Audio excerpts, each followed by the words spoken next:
What do you think about publishers shutting down fan projects like the Metal Gear remake, etc.? I didn't hear about that one.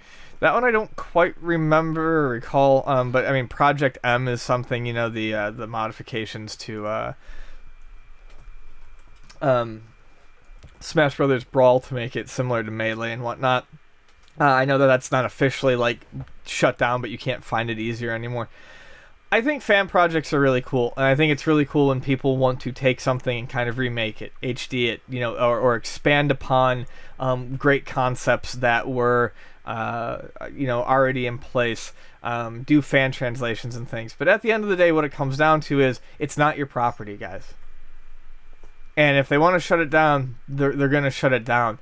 I mean, this Metal Gear remake that I don't know, I'm going to admit anything really about, could have been the most amazing thing in the world, but you're trying to remake a game that Konami owns, and it's not like Konami's known for being particularly great.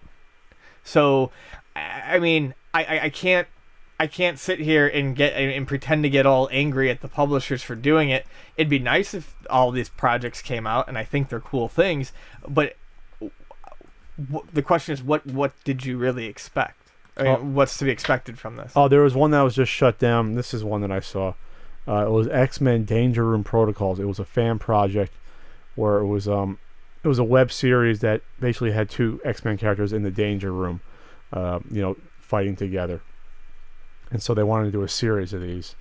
I guess harkening back to maybe the early 90s animated X-Men show. And just do that, and then it got shut down by Disney. They brought the hammer down and DMCA'd that shit. Well, and see, that would be really fucking cool. Like, that would be cool. But, again, it's still not... whatever you think about, copyright and things like that, it's not within the legal realm for people to do that. So... Yeah, which is strange just because it usually, like, for example, you can get away with doing, like, there's tons of these, like, online, like, death battle type shows. Or what if Ryu fought, the Green Ranger? What if, there's tons of, like, shit like that online. Or Deadpool versus Batman, like crap like that. And usually that's okay.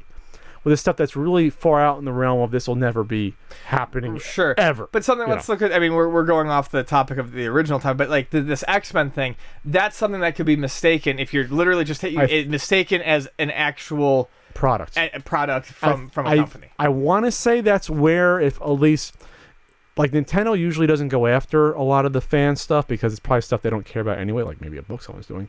But, they're usually like, okay with, like, okay, you want to come out with a fan translation of something, okay, we weren't going to do that anyway, so who fucking cares? It doesn't cut into our bottom line. It's not going to be confused with something we're doing.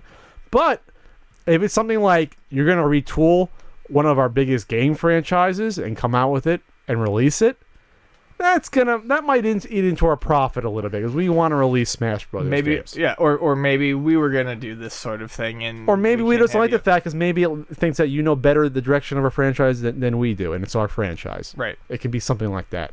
It's like, oh, you don't like the fact that competitive players don't like the fact that the game was too slow. Well, fuck off. Like that. It could be something like that. You're trying to make don't make us look bad. Right. With our product. Sure. I mean, you spend your millions of dollars and your time making something, and someone basically shoves it back in your face. I think sometimes the people who do these forget that it's not just for the fans who understand what it is, but it could be, from a company's standpoint, it could be misleading to a whole larger group of people. Sure. It could be then setting it up for failure where, okay, we're coming up with this cool new version of Smash Brothers that maybe people then expected the next Smash Brothers to be like that. I'm just throwing that out there, and then it's not, and they get disappointed. At the end of the day, it's their toys you're playing with, and they can take the toys back if they want to. I mean, that's what it comes down to. It's as simple and as that.